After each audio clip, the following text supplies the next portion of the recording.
Is bread the core of our existence or the center of controversy?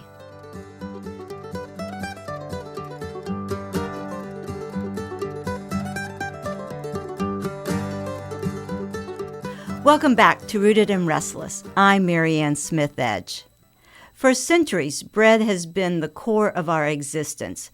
Regardless of culture, bread is always at the table. But in recent years, it seems like bread is disappearing, or at least has lots of questions. From low-carb diets to gluten-free, to the whole question about processed foods, and now the use of GLP-1s. So can bread, especially white bread, be good for you?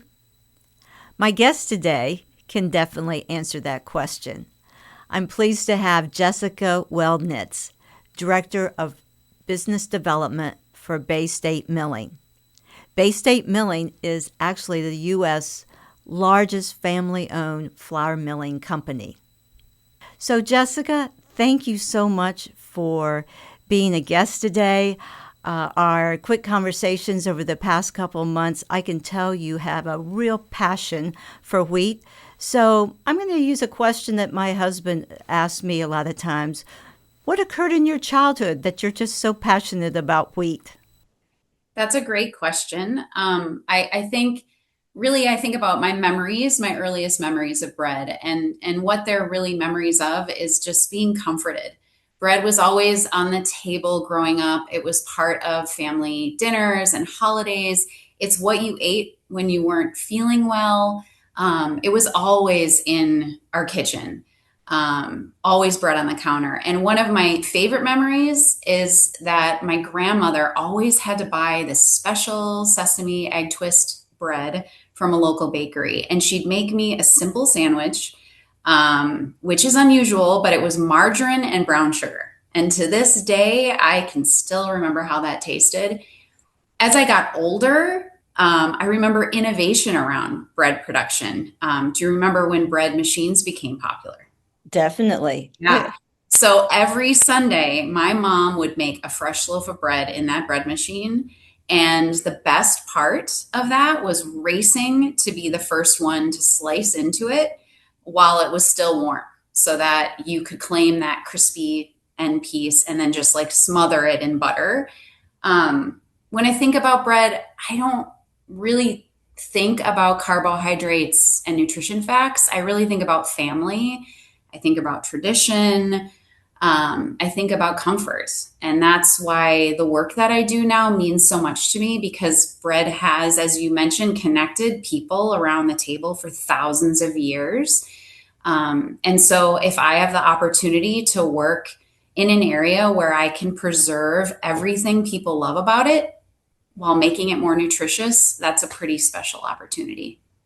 Well, that's a great start in our discussion. And as you were talking about comfort, I mean, we could think about the sourdough explosion, obviously that occurred during COVID. For me, it was a kale explosion, but that's a discussion for another day. So with that type of memories and really passion on thinking about how to create products, in this day and time where flour and definitely some wheat products are being viewed sometimes as challenges, it seems like with Bay State and with you with milling, it's really an opportunity.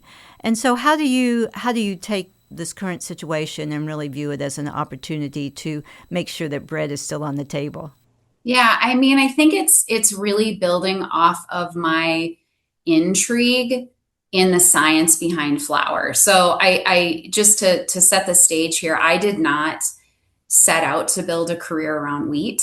I actually studied environmental science in college and thought that I was going to become a meteorologist. So while I was figuring out my next steps, kind of in between, after I'd graduated, with a bachelor's in environmental science, I just took a temporary job that happened to place me at Cargill.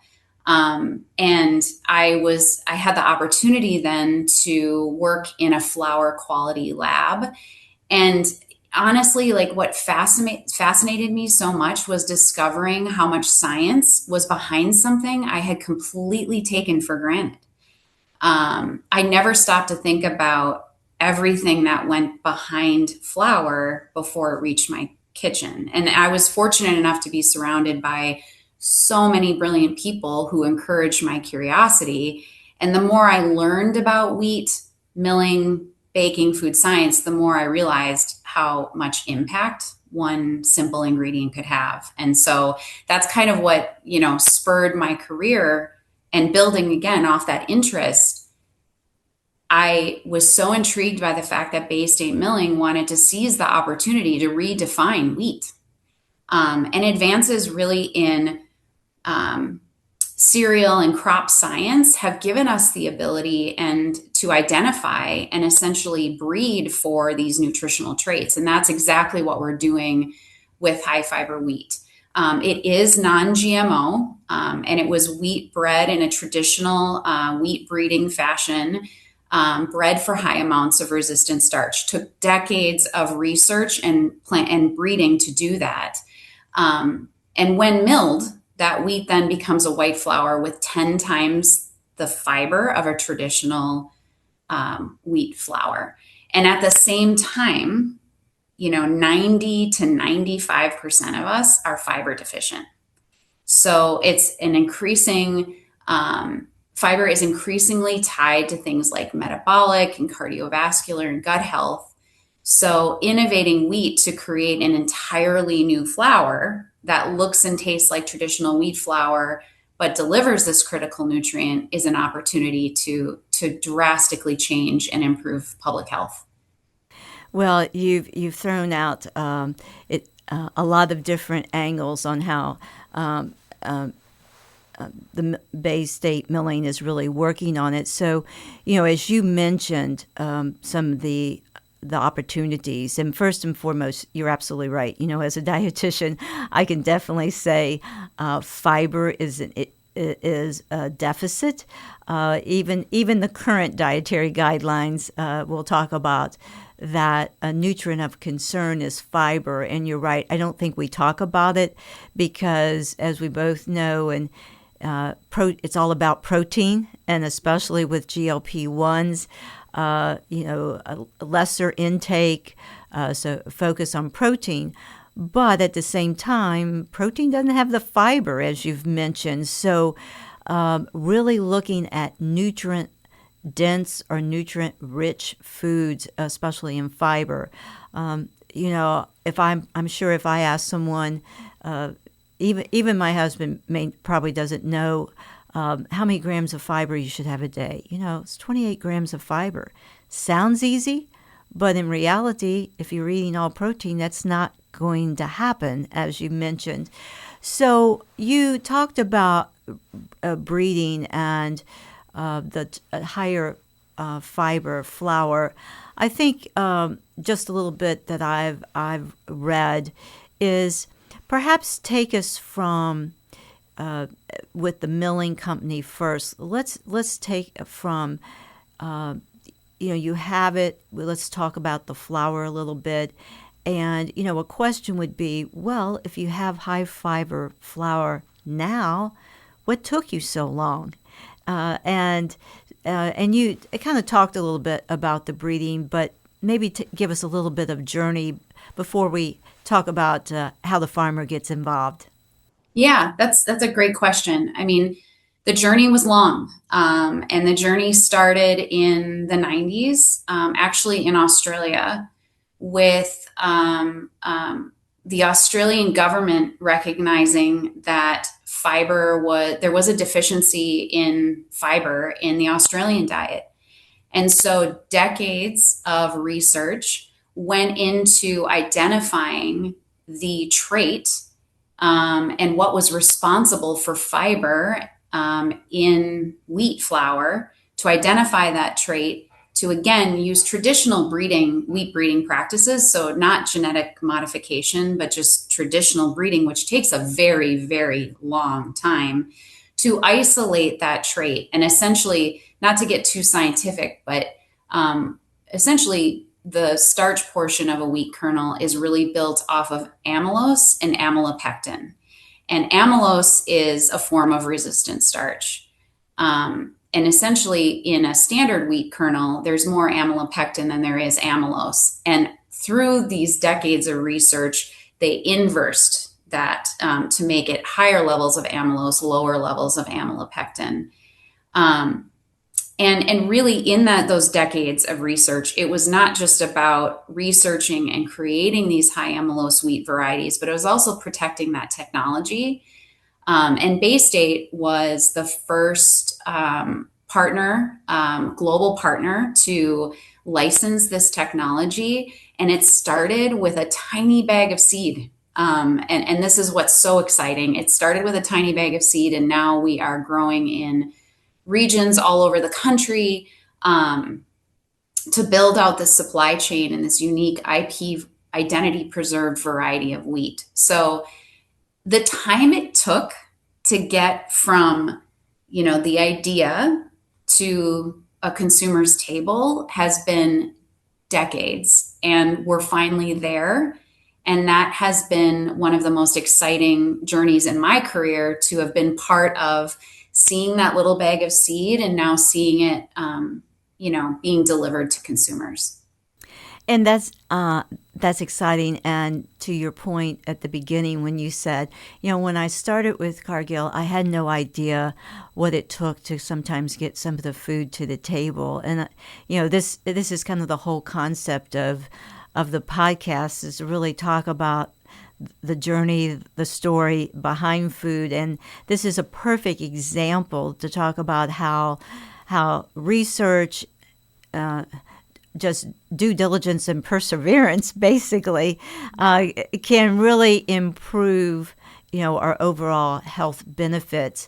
So let's talk about a little bit of what makes this wheat that is really bred to be a high fiber, perhaps a better fiber source than if I were adding fiber, quote, to a product to make it a higher fiber product? Well, I think there's a few things. I mean, all fibers are not created equal. There is a place for fiber isolates, fiber additives. Obviously, there's a place for fruits and vegetables and whole food fiber sources. I think what makes this very exciting is that, and we have this saying, is that the difference is there is no difference. So if I'm being honest, in the 25 plus years I've been in the food industry, there have been a lot of trends that have come and gone where we've told consumers, you won't know the difference. And I feel like that has always been a little misleading. And there oftentimes is somewhat of a difference or a compromise, but in this technology and ingredient, there really is no difference. So it mills into a refined wheat flour that tastes, performs like traditional wheat flour. I'm naturally skeptical of products that promise you won't know the difference. And I think most consumers are, but this is the first product that I've had the opportunity to work on that's made me believe it. If you think back about wheat innovation, white whole wheat was an important innovation because it made grains more approachable, but it's still whole wheat flour. It contains the bran, the germ, which influences things like color, flavor, texture, even shelf life. High fiber wheat is different because it mills into a refined wheat flour. So you get significantly more fiber, but maintain those characteristics that consumers and manufacturers expect. And that's a really good, because I know in our discussion, I wrote a question. I was like, okay, how's this work? I've used white whole wheat, but you're right. And I like a whole wheat, but there's a taste difference, as you've kind of mentioned. So, technically the fiber will be there, but I guess from a category standpoint, it would still be referred to as a refined of flour versus a whole wheat. Is That's correct. I mean, we are able to take this wheat kernel, which looks identical to a standard wheat kernel. We can mill it into whole wheat. And if we mill it into whole wheat typically has about, I would say, 13 to 14% total dietary fiber. And this is about 2.5 times that in a whole wheat format. In a refined flour format, we have 10 times the fiber of a traditional white flour. So white flour is typically 3% total dietary fiber, and we are upwards of 30+% total dietary fiber. So both those options, for the whole wheat consumer, I happen to really like whole wheat flour, and I feel like I've learned to adapt to that over time. And as I've gotten older, I have 2 children, though, that are always going to lean into white bread. They are always going to lean into white tortillas and, white pasta and things like that. So this is a really great solution for that. But yes, I mean, we can definitely make a better for you whole wheat flour as well with this technology and ingredient. Well, I'm very intrigued. Obviously, not only as a registered dietitian, but one who really loves to bake and cook. So, where are is it's where are we on the production standpoint? Is it already in products? Where will we find it? And I guess the other question, would I ever be able to go and actually buy a bag of this high fiber flour for my own use? Yeah, that's a great question. I actually have a few examples to show you in a moment. But it is already in the marketplace today, in dozens of products. But consumers, this is the tricky part, consumers may not realize it because many brands have chosen to simply label it as wheat flour. So if somebody wants to experience it directly, the best place to start is Bob's Red Mill, which I have a bag of this right here. This was an exciting product launch. So this contains a blend of high fiber flour with traditional wheat flour to just be an all-purpose solution in your cupboard. So it's the only flour that I will bake with. And that is actually found right now on Amazon, direct to consumer, but hopefully will be in grocery stores and retail soon. Another great example is Three Farm Daughters. So this is a pasta company. This actually happens to be one of our growers as well of high fiber wheat. And they've launched a number of different pastas.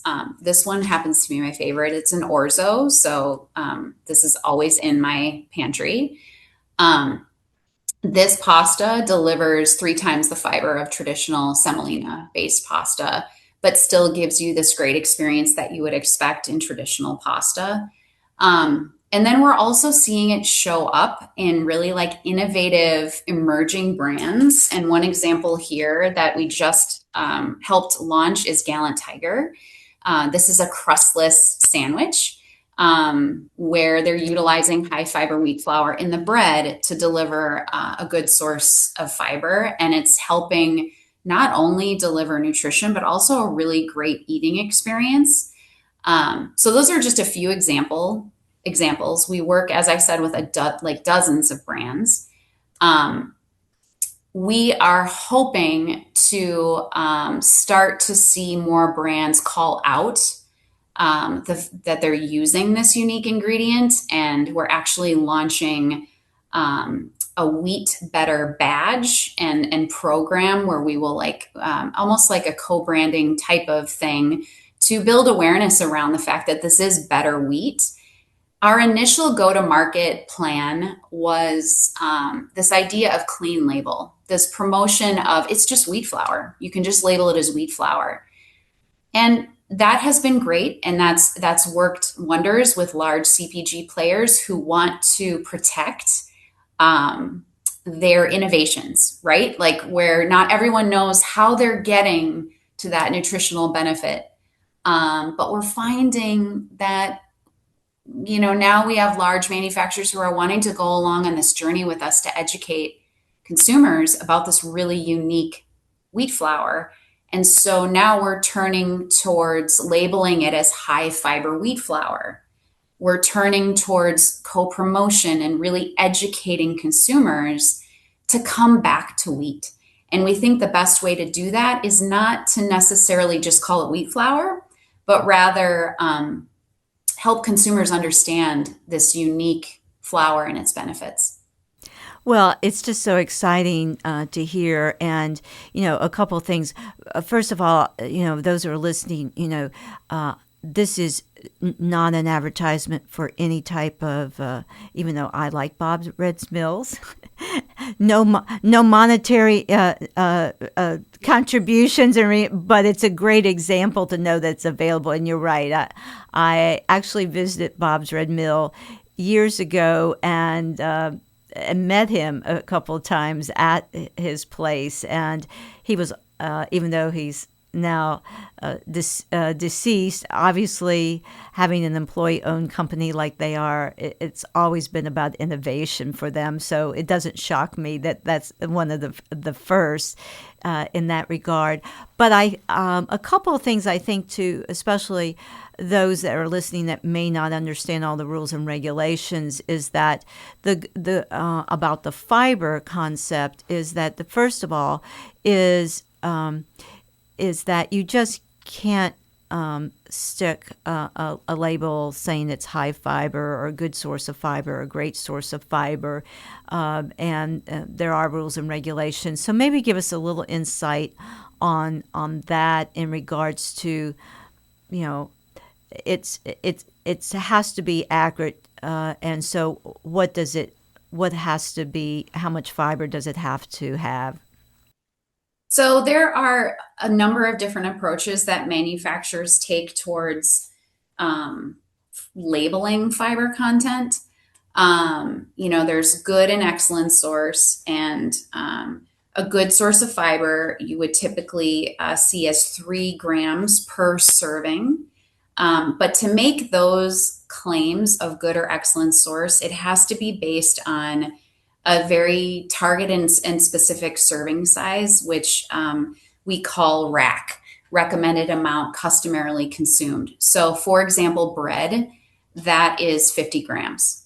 But you might see a slice of bread or a serving on your bread loaf that is, 43 grams per serving, that the serving sizes kind of get modified. But in order to make these blanketed claims, it has to be all based on one serving size.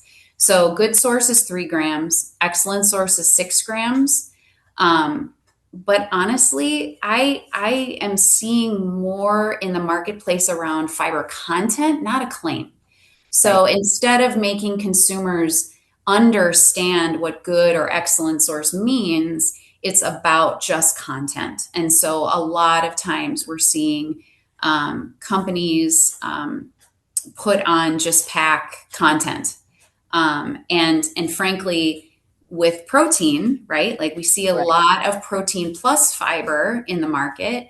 And what you really want to look for as a consumer is this 2-to-1 ratio. So when you have protein plus fiber, you want, if you have 5 grams of fiber, you're looking at like about 10 grams of protein. That's a really nice balance of those two macro ingredients together. Well, and you mentioned protein, and of course, there's definitely been the protein craze, and a lot of times we talk about all protein is not created equal, which is not, and I would say all fiber is not created equal either, and that be a good discussion just to briefly talk about, the fiber in this flour is known as a resistant starch, and from obviously, and it has some advantages because, and it's very similar to the starch that's in legumes and especially in rice and overnight oats. Actually, if you let it sit and create, because from my vantage point and how you looked at it, it's a prebiotic. It's good for gut health. It helps control blood sugar levels. So I know you all from when really looking at the breeding looked at that as well.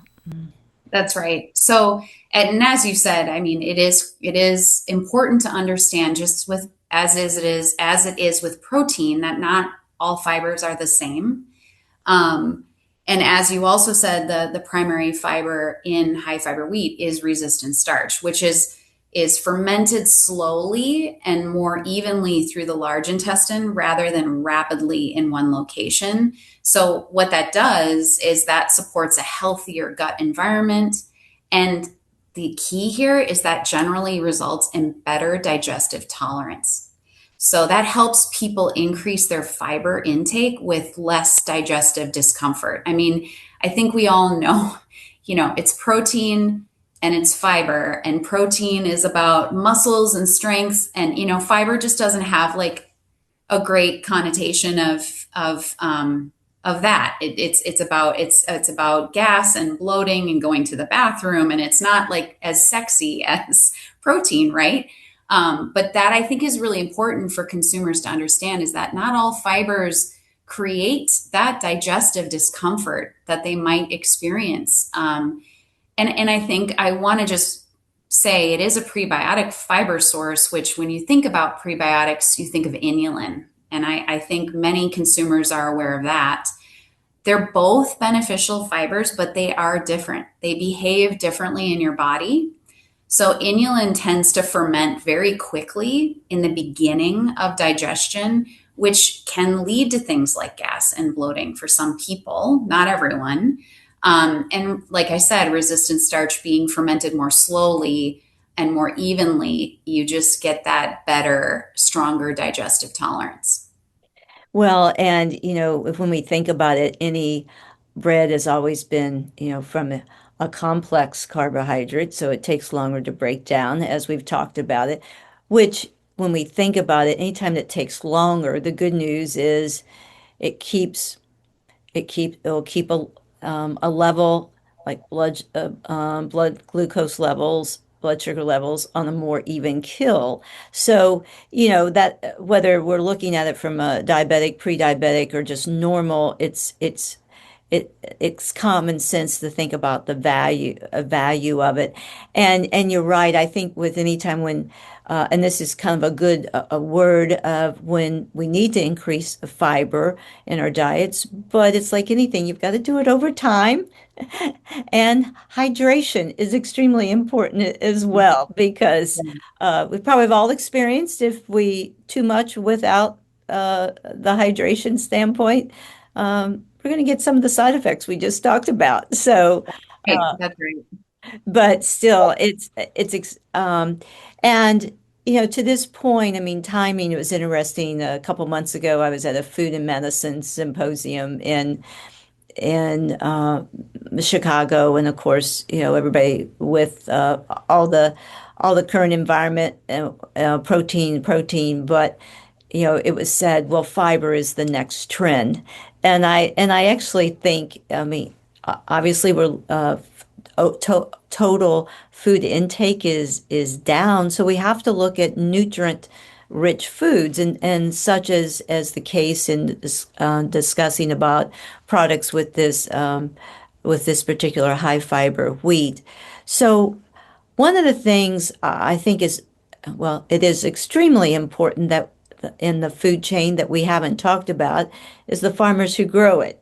And having grown up on a farm, and my husband and I still have cropland where corn and soybeans are raised. And so, you get in a system and you grow traditional crops. And so I really think this is where we talk about the journey, how a Bay State milling works with farmers and moves them from maybe a traditional wheat crop into this health sense high fiber crop.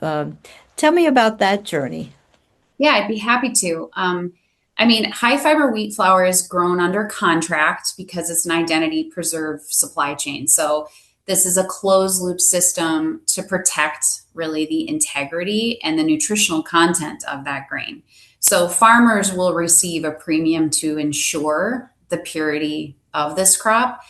I do want to just say that what has inspired me most is getting to know these farmers and growers themselves. They're not just in this to grow another commodity crop. They genuinely believe that they're part of something bigger. They talk about things like improving nutrition, restoring confidence in growers and in wheat, and growing something that they're really proud to pass on, to the next generation. And that's what I think is so special about this entire ecosystem, is that from the breeder to the farmer to the miller to the food manufacturer, there's this shared belief that we can make one of the world's most staple foods even better. And that's just been like one of the most fulfilling parts of doing this, is talking to these growers. It's really not just a supply chain. It's like a community of people that are working towards the same purpose. I will say though that, like, for most of the last century, nobody's paid a farmer for nutrition, right? So what's changed? I think that for the past century, a bigger harvest, more yield meant more money. It was really about that yield, not nutrition. And now that we see science and technology evolving, we're asking something different of the wheat and of the grower. And so, yeah, I mean, for high fiber wheat flour, that means contract growing, price premiums over commodity wheat in exchange for a crop that might grow more slowly, that might yield less, but offers significantly more nutrition. Well, from both sides, kind of having an ag background, but also with nutrition, I think the evolution, what Bay State Milling is doing with the farmers on, as you mentioned, is actually paying for a premium, is extremely important. And, that can hopefully will evolve, because really in a lot of cases, well, I'd say majority farmers, yes, they grow, but it's their, they have, it's about growing food for the betterment of all. And really the fact of being able to get a premium for something that really can go into human food and quality is definitely a step forward. And I think that's, I'm sitting here like, just thinking about, how that creates, maybe a new paradigm, a new system, because, and really as I look at some of the evolution from the food as medicine to looking at, the use of GLP-1s, I just recently commented on based on some of the papers I've seen from Michigan State, really talks about, this evolution is going to change the food supply. And so, again, obviously you're at the forefront of it, and I think that's extremely exciting when we think about having a quality product and knowing that the farmer is also being rewarded for providing that nutrient density in that regard. So I think, Jessica, you've given us a great overview. The wonderful thing is, for centuries, bread is definitely been, center, and you've talked about your story. Where do you think the future of, based on what you've done, are doing now at Bay State Milling, where do you think the future of bread is for the next 10, 15 years? Well, I think that what I hope for is that the next chapter is as exciting as it is today. I think that we need to remember that and think about the fact that wheat has helped nourish civilizations around the world. But every generation has asked it to do something different, right? And every culture has asked it to do something different. We asked it to produce more We asked it to be more resilient, and now we're asking it to do something new and to contribute more to human health. I don't think the future is moving away from wheat. I think it's about making wheat better. I think through traditional breeding practices, continued innovation, continued partnerships, we can continue to develop grains that are more nutrient dense while still delivering these foods that people love and enjoy and don't have and rely on, frankly, every day. I think we're like at the beginning of the next chapter where wheat isn't just feeding the world; it's helping nourish it even better. And for me, like this work is very purpose driven, and I want to finish my career thinking I've made some meaningful difference in the world. And so, yeah, it's definitely it's exciting. I think there's a lot of work to do. I think that Bay State Milling is committed to that work. One thing to just mention lastly too is that this is a global initiative, and that isn't something I had stated earlier, but there are partners globally trying to do this very thing. And it's actually interesting because we're part of something we call the High-Fi or High Fiber League, where we're meeting up, semi-annually to across the world to talk about how to do this, how to make a difference globally with this important staple ingredient. Well, I think it's you have painted such a great picture, and really told the story behind something that's so important. And it comes down to not only having the comfort food of bread around the table, but most importantly is to really address one of those, as I mentioned earlier, known in the nutrition world of nutrients of concern. Fiber is essential to our diets, and sometimes that gets really missed. And in some of the disease states we're seeing now, some of it is can definitely be a fiber issue. So, Jessica, I think what your passion for wheat and what occurred in your childhood and memories of sharing bread around the table definitely has been a real foundation for you as working with Bay State and, as you said, the global initiative to really create something that is that tastes good. And what I love is that you're really looking at a product that goes with what consumers want. Taste is important, always important. Cost.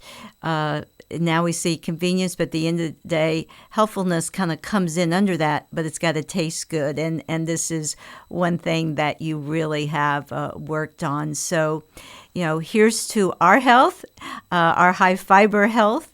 And I really have enjoyed the insight and look forward to using that high fiber flour. So, Jessica, thank you. Any last minute comments before we sign off and go to our flour?